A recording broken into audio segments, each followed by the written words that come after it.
नमस्कार, आप देख रहे हैं न्यूज़ पीआर और मैं हूं आपके साथ रुचिका राज। बीएसएससी प्रथम इंटर स्तरीय बहाली प्रक्रिया ठप पड़ी हुई है। बीएसएससी छात्रों द्वारा एक महाआंदोलन भी किया गया था, जिसमें कि बीएसएससी के छात्रों ने ये मांग की थी कि उनकी काउंसलिंग की प्रक्रिया जल्द से जल्द शुरू की जाए। जिसके बाद बीएसएससी एक्टिव हुई। उन्होंने एक नोटिस भी जारी किया, जिसमें उन्होंने कहा कि नवंबर के पहले हफ्ते से ये काउंसलिंग की प्रक्रिया शुरू कर दी जाएंगी और जो भी नोटिस होंगे वो जारी कर दिए जाएंगे। लेकिन अब तक इसकी तिथि की घोषणा तक नहीं की गई है और इसे ही लेकर के आज छात्र नेता दिलीप कुमार ने इस मुद्दे को लेकर क्या कुछ कहा है, आप सुनिए। नमस्कार दोस्तों, मैं दिलीप कुमार। दोस्तों, बीएसएससी ने खुद ये नोटिस जारी करके कहा था कि बीएसएससी प्रथम इंटर स्तरीय बहाली से संबंधित काउंसलिंग नवंबर प्रथम सप्ताह में शुरू होगी, लेकिन अभी तक काउंसलिंग की तिथि घोषित नहीं की गई है और न ही काउंसलिंग के लिए कोई लिस्ट जारी किया गया है कि किन परीक्षार्थियों का काउंसलिंग होगा, ये लिस्ट भी जारी नहीं किया गया है।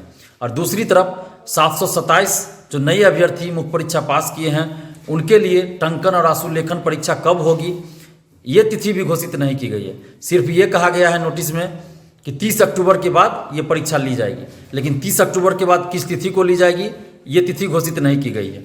और काउंसलिंग के बारे में जो कहा गया था कि नवंबर प्रथम सप्ताह में शुरू होगी, तो अभी तक काउंसलिंग की तिथि घोषित नहीं की गई। तो कहीं ना कहीं बीएसएससी छात्रों को गुमराह कर रही है और बीएसएससी की मंशा संदिग्ध है। बीएसएससी इस बहाली को लटका के रखना चाहती है।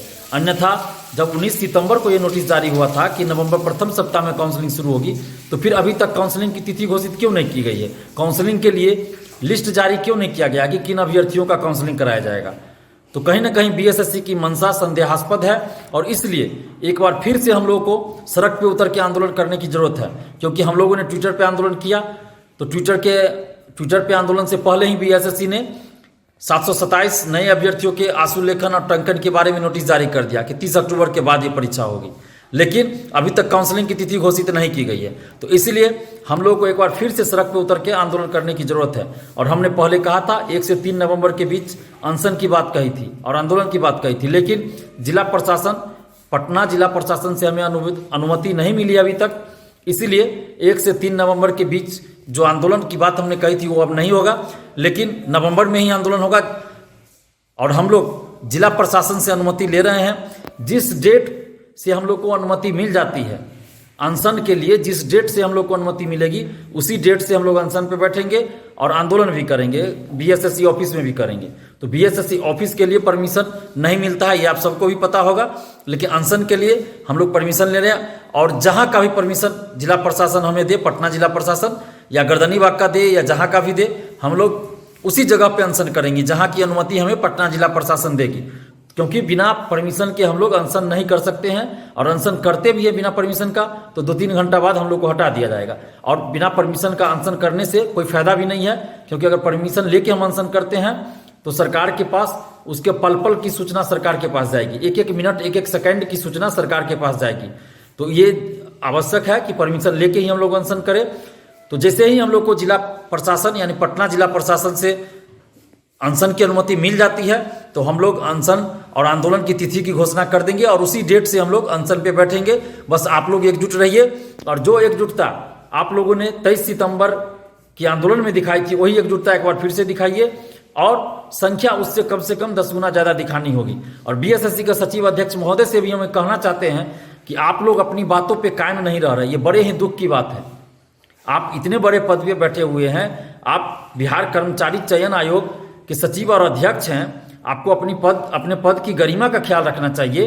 ये छोटा मोटा पद नहीं है। और आप लोग 19 सितंबर को नोटिस जारी किए और 1 महीना बाद भी आप लोग काउंसलिंग की तिथि घोषित नहीं कर पा रहे हैं, तो किस तरह आपने ये कह दिया कि नवंबर प्रथम सप्ताह में हम काउंसलिंग शुरू करेंगे? जब आपने कहा तो आपको करवाना चाहिए, और नवंबर प्रथम सप्ताह तो आ गया, अब कहाँ बचा हुआ है? 3 दिन बचा हुआ है। तो आपको इस 3 दिन में सब कुछ करना है, और आप कर सकते हैं। ऐसा नहीं कि आप नहीं कर सकते, आप कर सकते हैं। अगर आप चाहिएगा तो कर सकते हैं। लेकिन अगर आपके मन में यह है कि इस बहाली को हम लेट लतीफ़ी में लटका के रखें, तो ये हम लोग बर्दाश्त नहीं करेंगे। अगर आपके मन में ये चल रहा हो कि इस बहाली को लटका के रखे, तो ये हम लोग बर्दाश्त नहीं करेंगे। आपको हर हाल में नवंबर प्रथम सप्ताह में काउंसलिंग शुरू करवानी होगी। अन्यथा हम लोग अनशन की बात कर ही रहे हैं, जिला प्रशासन से अनुमति ले रहे हैं, तो हम लोग अनशन पे भी बैठेंगे। जिस डेट का परमिशन मिल जाएगा उस डेट से हम लोग अनशन पे भी बैठेंगे और बीएसएससी ऑफिस में भी आंदोलन होगा। तो इसके लिए जिम्मेवार सिर्फ और सिर्फ बीएसएससी के सचिव और अध्यक्ष महोदय होंगे। और बीएसएससी के सचिव अध्यक्ष महोदय से हम कहना चाहते हैं कि आप जब नोटिस जारी करके ये बताए थे कि नवंबर प्रथम सप्ताह में काउंसलिंग शुरू करवाएंगे, और अगर आप नवंबर प्रथम सप्ताह में काउंसलिंग शुरू नहीं करवाते हैं तो ये आपके माथे पे कलंक होगा, ये बीएसएससी को कलंकित करने वाली बात होगी। और आप अपने घर जाइएगा तो आप अपने बाल बच्चों से, बीवी से कैसे नज़र मिला पाइएगा और क्या कहिएगा उनको, और आपके बाल बच्चे क्या सोचेंगे कि उनके पापा जो बोलते हैं वो नहीं करते हैं, झूठ पे झूठ बोलते हैं, झूठ पे झूठ बोलते हैं। तो कम से कम ऐसा काम मत कीजिए कि आप अपने घर में भी किसी के सामने नज़र नहीं मिला पाए और शर्मिंदगी महसूस करें।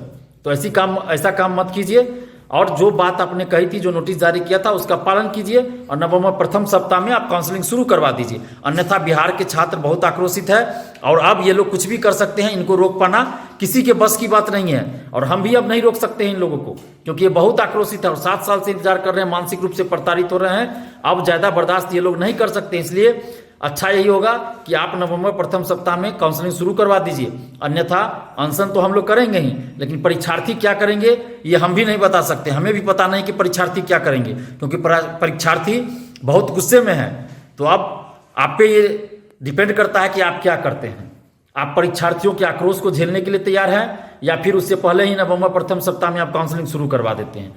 अन्यथा हम लोग अनशन तो करेंगे ही और आंदोलन भी करेंगे। और परीक्षार्थियों से भी हम आग्रह करें कि आप लोग एकजुट रहिए और जैसे ही जिला प्रशासन से हम लोग को अनुमति मिलती है, जिस डेट की अनुमति मिलेगी उस डेट से हम लोग अनशन पे बैठेंगे और आंदोलन भी करेंगे। बस आप लोग एकजुट रहिए और एकजुटता बनाए रखिए और छात्रों को एकजुट भी कीजिए अपने स्तर से। धन्यवाद। जय हिंद।